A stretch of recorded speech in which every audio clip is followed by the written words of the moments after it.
mother is supposed to be a child's first protector, the first voice they hear, the first arms that hold them, the first person willing to sacrifice everything for their survival. So what happens when the person biologically wired to protect becomes the very person who destroys? What drives a mother to commit the unthinkable and shatter one of humanity's most sacred bonds? By examining the breakdown of maternal instinct, we uncover the hidden psychological pressures, mental health crises, and extreme stresses that can override the very instincts designed to protect the child. This is a deep dive into the psychological breakdown where the cradle becomes a crime scene. I'm Detective Cipher from the Classified Mind, and today we're investigating the most disturbing case of all, the human mind itself. Case file number 1, the myth of the unbreakable maternal instinct. Most people believe maternal instinct is automatic, permanent, unbreakable. But the evidence tells a more complicated story. Maternal instinct is not magic, it's biology. After childbirth, hormones like oxytocin, prolactin, and vasopressin help strengthen bonding between a mother and child. These biological systems are powerful, but they aren't invincible. Think of maternal instinct like a safety system. Most of the time it works exactly as intended.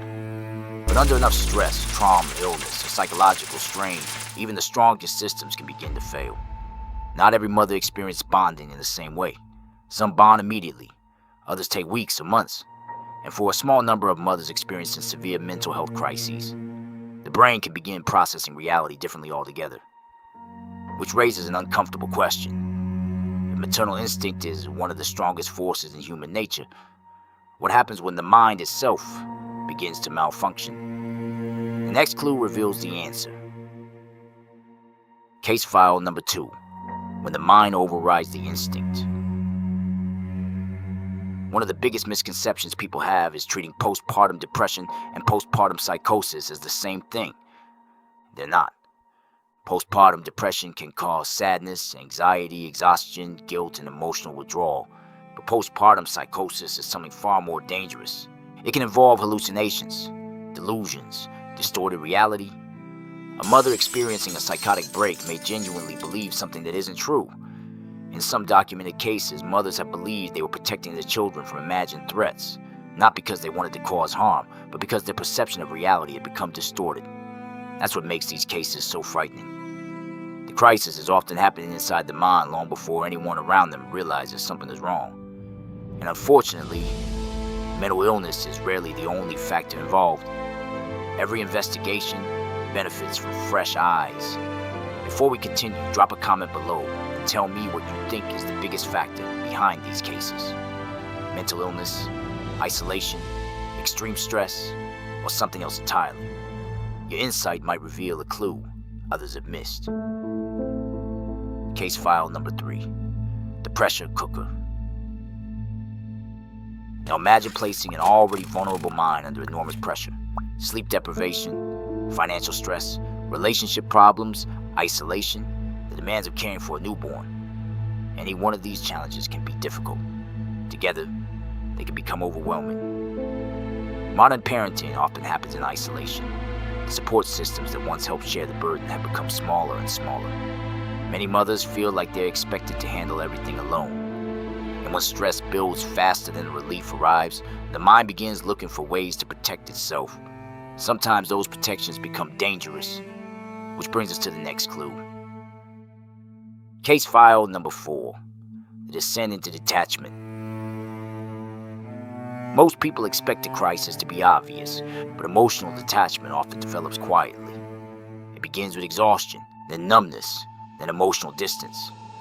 A mother who once felt connected may begin feeling overwhelmed by every demand. The child is no longer experienced as a source of joy.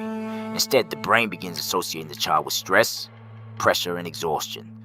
Over time, empathy can weaken, hope can disappear, and a dangerous psychological state called learned helplessness can emerge. This is when someone begins believing nothing they do will improve the situation.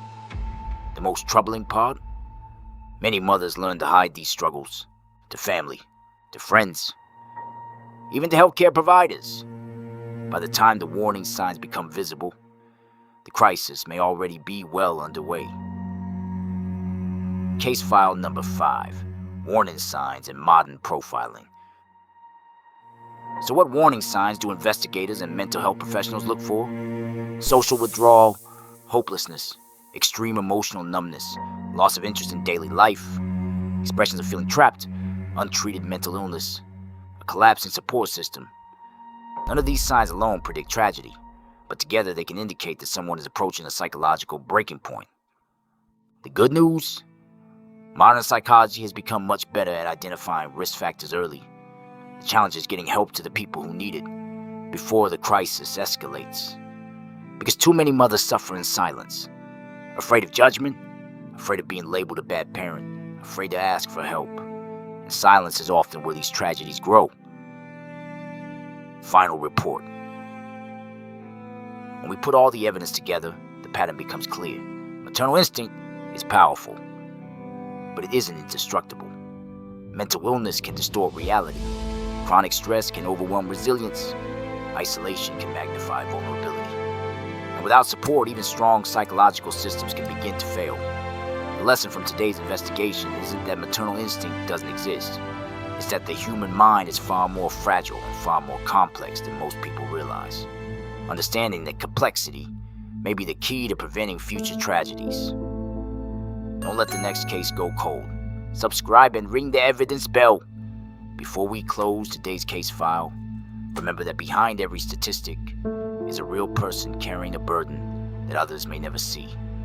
If you or someone you know is struggling with depression, overwhelming stress, or a mental health crisis, please don't keep it to yourself. Help is available. In the United States, call or text 988 to reach the 988 Suicide and Crisis Lifeline. No one should have to face their darkest moments alone. This file is closed, but the investigation never ends. Until next time, keep your eyes on the evidence and your mind on the motive. Detective Cipher signing off.